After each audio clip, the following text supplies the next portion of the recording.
Evening draped the Sherwood Forest in a chilling mist as Michael Sullivan decided to make camp at the forest's edge. He was a traveler who cherished secluded locales where he could immerse himself in nature, forgetting the routine bustle of city life. Michael set up his tent and kindled a small campfire. He felt at peace, listening to the gentle rustle of leaves and the distant sound of a stream. The forest seemed tranquil, yet vast and mysterious. As he prepared his dinner, Michael noticed that darkness was falling faster than usual. He decided to take a walk around the nearby forest to stretch his legs before bedtime. With his lantern in hand, he headed towards the sound of the stream he had heard earlier. As he wandered among the trees, Michael noticed strange changes in the landscape. The path he was on seemed different. The trees looked larger, and some appeared where they hadn't been before. This made him uneasy, but he chalked it up to the poor lighting. Unexpectedly, the path led him to a small clearing where an old, dilapidated chapel stood, which he definitely hadn't noticed during the day. Intrigued and surprised, Michael entered to find an old burnt journal on an altar inside. He began reading about a forest that lives and changes its contours. Engrossed in reading, Michael didn't realize night had enveloped the forest. Feeling a sudden chill, he looked outside and was horrified to see that the chapel was now perched on the edge of a ravine framed by dark trees resembling sentinels in the night. Quickly gathering his things, Michael attempted to return to camp, but the forest didn't let him go easily. Every step took him further away from familiar places as paths twisted and intertwined, creating a labyrinth of shadows. Exhausted and confused, he paused to catch his breath when he suddenly heard whispers. He looked around, but all he saw was the flickering light of his lantern and the silence. Desperation was tangible in every breath of air he inhaled. Deciding he needed to act, Michael tried to find his way out of the forest, but the more he walked, the more it seemed the forest was playing a cruel game with him. Every time he thought he found an exit, the landscape would unrecognizably change, forcing him to start over. Just as hope was almost lost, he found a path that led towards the light. With his last bit of strength, he moved forward, hoping it was his chance to survive. As Michael approached the light, he realized it wasn't the dawn he had hoped for, but a faint, eerie glow emanating from the forest itself. The path, which had seemed to lead straight to safety, began to twist and turn back on itself like a snake devouring its own tail. With his heart pounding, Michael followed the curving path as it led him deeper into a denser part of the forest. The trees here were gnarled and twisted, standing like ancient guardians of secrets. The wind whispered among the branches, each gust carrying voices that seemed to either warn him away or lure him further in. Despite his fatigue and fear, he pressed on, driven by a fading hope of escape. The forest seemed endless, each step unveiling new mysteries, each turn dragging him deeper into this enchanted nightmare. Eventually, Michael came to a clearing where a large ancient oak stood. Beneath its branches was a stone slab, and on it lay items: a familiar backpack, a sweater, even a lantern that looked much like his own. Everything appeared as if it had been left there ages ago. Feeling utterly drained, Michael sat down by the oak. He looked at his hands and saw them slowly becoming transparent, dissolving into the darkness. He realized he was becoming part of the forest, his fate seemingly preordained by these ancient forces. The whispering of the branches finally ceased, and Michael heard a deep, peaceful voice of the forest say, "You are now one of us." The light he had seen was not an exit, but an invitation to join the eternal cycle of the forest, where every step echoes in both the past and the future. Thus, Michael remained in Sherwood Forest, transformed into yet another mystery among its old trees. And though travelers occasionally pass by, none know the truth about what lies deep within if they stray too far. In the remote part of the forest, Where the pines reached the sky and the shadows seemed thicker than anywhere else, stood an old cabin. This building, covered in moss and ivy, had a legendary reputation among the locals. They said it had been abandoned for decades, but from time to time you could see light in its windows. No one could explain how this was possible, as there had been no electricity for many years. One autumn evening, 4 student filmmakers decided to explore this cabin. Eddie, the leader of the group, was always looking for adventure, and his girlfriend Lisa was a fan of paranormal phenomena. They were joined by Mark, a history student, and Julia, who was responsible for the sound equipment. All of them wanted to film material for their project, which could bring them recognition in academic circles. When they arrived at the cabin, the sun had just begun to set, painting the sky in shades of orange and red. The cabin looked even more mystical and mysterious in the twilight. They noticed a faint flickering light in the windows. This gave them chills, but at the same time, it fueled their curiosity. Boldly ignoring their fears, they entered the cabin. Inside the cabin, the air was cool and damp, immediately noticeable on the skin.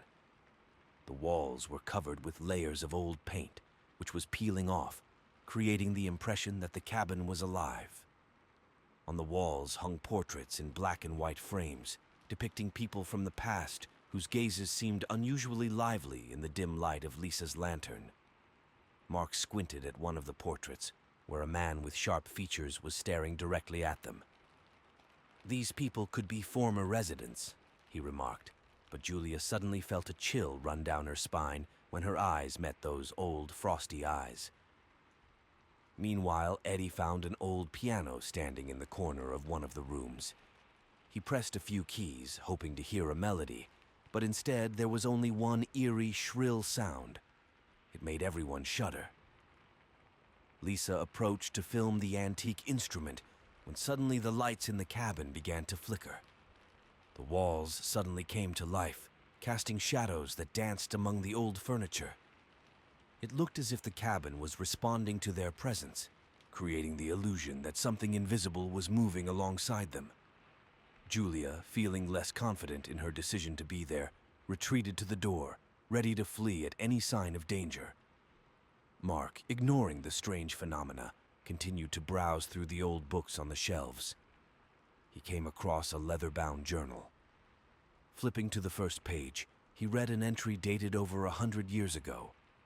It told of the tragic fate of a family that once lived in this cabin, and the curse that befell them after a tragic event. As Mark read the journal aloud, the group listened intently, captivated by the tragic tale. The entry described how the family had moved into the cabin in the early 1900s, hoping to start a new life. At first, everything seemed perfect. The father, a hard-working man named Thomas, had built the cabin himself. His wife, Margaret, tended to the garden, and their 2 children, Henry and Sarah, played happily in the surrounding woods. But soon, strange things began to happen. Margaret reported seeing shadows moving inside the cabin, even when she was alone. Henry and Sarah began to have night terrors, waking up screaming about a dark figure that watched them from the corner of their room. Thomas, ever the skeptic, dismissed their fears as mere imagination, but the incidents only grew more frequent and severe. One fateful night, the journal recounted, Henry went missing. The family searched frantically, their lanterns casting long, fearful shadows in the forest. They found him the next morning, standing in front of the cabin, staring blankly into the distance. He couldn't remember where he had been or what had happened. From that day on, Henry was never the same. He became withdrawn, rarely speaking, his eyes always filled with a deep, unsettling fear.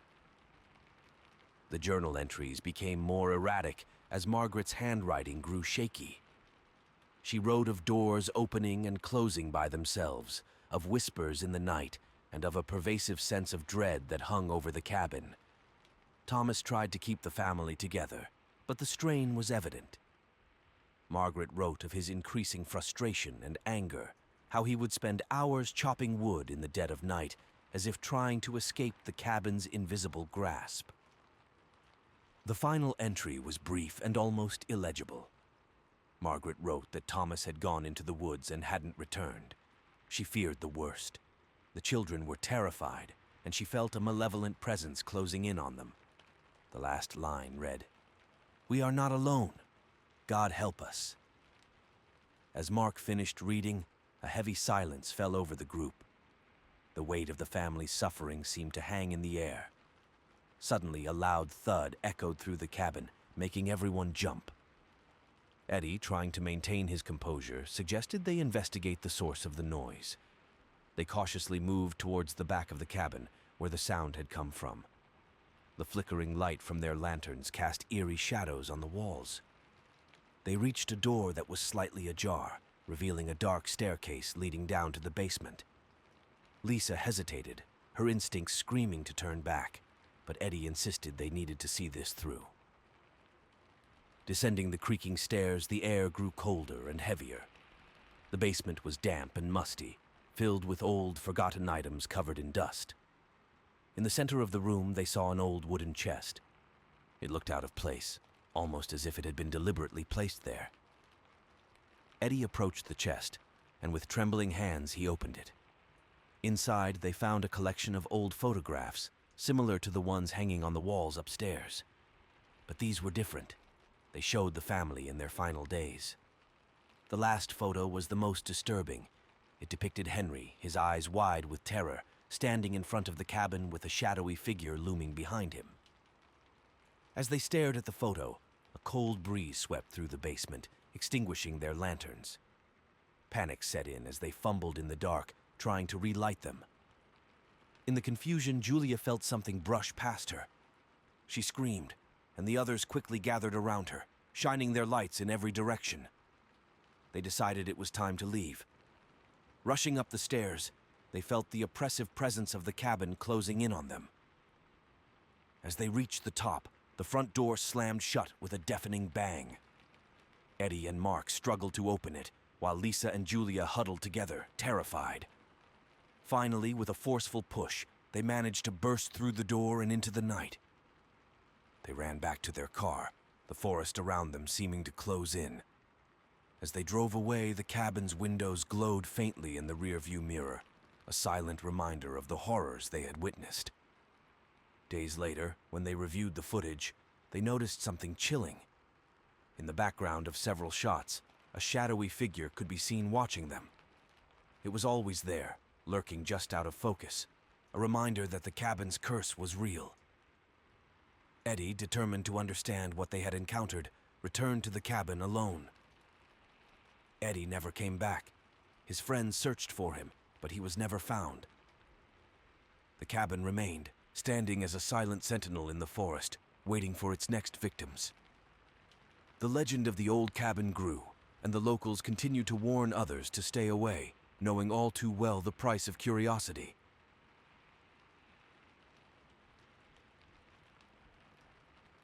Deep in the Appalachian Mountains, where time seems to have stopped, lies an old abandoned camp. Its wooden cabins are covered in moss, and the paths are overgrown with weeds. The camp, known locally as Dark Forest, has a sinister reputation.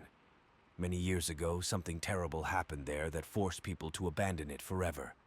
But the locals rarely speak of it, as if they fear awakening the evil spirits that still roam among the trees. One day, a group of friends, young and full of energy, decided to go on a hike into the woods. They had heard about Dark Forest and thought it would be a great opportunity for an adventure. Jack, the leader of the group, convinced the others that it was just a legend and that there was nothing to fear in the old camp. "What could possibly happen?" he asked jokingly. Emily, his girlfriend, though feeling uneasy, agreed to go along with everyone. The group consisted of 6 people: Jack, Emily, Michael, Sarah, Tom, and Katie. They set out in the morning, enjoying the sunlight and fresh air.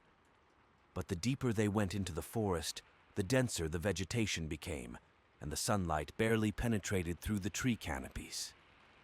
Gradually, the mood shifted from cheerful to cautious. Every sound seemed overly loud, and every movement felt threatening. Finally, after several hours of walking, they found the camp. It looked even worse than they had imagined.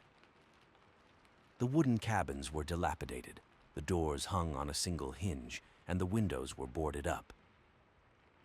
"This place looks horrible," Katie said quietly. But Jack, unwilling to admit his mistake, said, "It's just an old camp.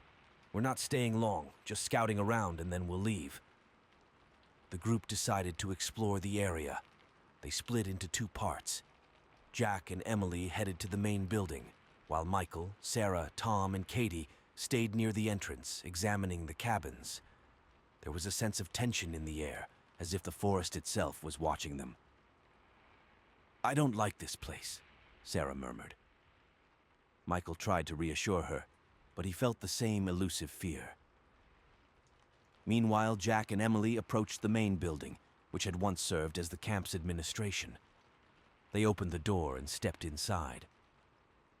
Darkness engulfed them, and only the weak beam of a flashlight illuminated their path. Inside there was dust, cobwebs, and broken furniture. They began to search the rooms, looking for any clues about what had happened many years ago. But the further they went, the stronger they felt the presence of something evil. Suddenly, Emily heard a sound, like a whisper. She stopped and listened, but Jack kept moving forward. "Do you hear that?" she asked quietly, but Jack just waved it off, thinking she was imagining things. Emily felt cold sweat running down her back, but tried not to show her fear. They entered the last room, where an old photograph of the camp hung on the wall. It was covered in dust, but underneath, the faces of children and adults who once enjoyed the camp could be seen. Suddenly, the door behind them slammed shut, and Jack's flashlight went out. Emily screamed in terror, but Jack tried to calm her. "It's probably just the wind," he said, but he himself felt a wave of panic. They tried to open the door, but it wouldn't budge. The room became incredibly cold, as if someone had turned off all sources of heat. The whispering grew louder and turned into incomprehensible words. Outside the main building, Michael, Sarah, Tom, and Katie continued to explore the other cabins. They found an old medical room, where empty medicine bottles and bandages lay on the floor. Tom picked up one of the bottles and read the label. "Sedatives." "Why did they need so many?" he asked. Sarah couldn't answer, but the same fear could be read in her eyes. Katie suddenly noticed something strange on the wall. It was a map of the camp, showing all the cabins and important places. In one corner of the map, a red cross was drawn. "What could this mean?" she asked. Michael looked at the map and said, "Maybe there's something important there. Maybe we'll find answers if we go there." The group decided to check out the marked spot, not knowing what horrors awaited them. Jack and Emily, trapped in the dark room, heard the whispering grow louder, now sounding like multiple voices speaking at once. Jack managed to turn his flashlight back on, but the light flickered weakly. "We need to get out of here," Emily said, her voice trembling. They frantically searched the room for another exit, but the walls seemed to close in on them. The air grew colder, and their breaths became visible in the eerie light. Meanwhile, Michael, Sarah, Tom, and Katie made their way to the spot marked on the map. As they approached, they noticed the trees became denser, almost forming a natural barrier. "This is strange," Tom remarked, pushing through the underbrush. When they finally reached the spot, they found a small, overgrown clearing with a stone altar at its center. "What is this?" Sarah asked, her voice filled with unease. Michael stepped closer, examining the strange symbols carved into the stone. Back in the main building, Jack and Emily discovered a hidden door behind an old bookshelf. Jack pushed it open, revealing a narrow, dark staircase leading downward. "We have no other choice," Jack said, taking Emily's hand and leading her down the stairs. The steps creaked under their weight, and the darkness seemed to swallow them whole. At the bottom, they found themselves in an old, damp cellar filled with broken furniture and discarded items. "What is this place?" Emily whispered. In the clearing, Michael noticed a small metal box hidden under the altar. He pulled it out, and the group gathered around as he opened it. Inside were old, yellowed papers and photographs. "These look like records of the camp," Katie said, holding up a photo of smiling children. But as they examined the papers, their expressions changed. "These are medical records," Michael said, his voice growing tense. "Experiments. They were conducting experiments on the kids." As the group in the clearing processed this horrifying revelation, they heard a rustling sound from the trees surrounding them. "Did you hear that?" Sarah asked, her eyes wide with fear. They turned to see shadowy figures emerging from the forest, their forms barely visible in the dim light. "We need to get out of here," Tom shouted, but the figures moved closer, their whispers filling the air. The friends backed away, but the figures advanced, cutting off their escape. Jack and Emily, meanwhile, found a set of old documents in the cellar that detailed the camp's dark past. "They were experimenting on the children," Jack read aloud, his face pale. Emily's hands shook as she held a faded photograph of a group of kids with vacant, lifeless eyes. "We need to leave now," Emily said urgently. As they turned to leave, they heard footsteps approaching from the stairs. "Someone's coming," Jack whispered, looking around for a place to hide. In the clearing, Michael, Sarah, Tom, and Katie were surrounded. The shadowy figures closed in, their whispers growing louder and more frantic. "What do you want?" Michael yelled, but the figures only moved closer, their eyes glowing in the darkness. Sarah screamed as one of the figures reached out and grabbed her arm, its touch icy cold. The friends fought to break free, but the figures were too strong, pulling them into the shadows. Katie's scream echoed through the forest before being abruptly silenced. Jack and Emily hid behind an old wooden crate as the footsteps grew louder. They held their breath, hoping whoever was coming would not find them. The cellar door creaked open, and a beam of light swept across the room. "I know you're in here," a cold voice said, sending chills down their spines. Emily squeezed Jack's hand, trying to stay calm. The light passed over their hiding spot, and they heard the footsteps retreating. "We have to get out of here," Jack whispered urgently. Outside, Michael and Tom managed to break free from the grasp of the shadowy figures and ran back towards the main building. "We have to find Jack and Emily!" Tom shouted, panic in his voice. They burst through the door and called out for their friends. "Down here!" Jack's voice echoed from the cellar. Michael and Tom hurried down the stairs, finding Jack and Emily emerging from their hiding spot. "We need to leave now," Michael said, his face pale with fear. The group, now reunited, made their way back up the stairs, but the shadowy figures were right behind them. "Run!" Jack shouted, pushing Emily ahead of him. They sprinted through the dark corridors, the whispers growing louder with every step. As they burst out of the main building, they saw the forest ahead, but the figures were closing in. "Keep going!" Tom yelled, but as they reached the edge of the forest, a dark figure grabbed him, pulling him back. "Tom!" Katie screamed, but it was too late. The remaining friends ran for their lives, the whispers and screams fading into the night as they left the cursed camp behind.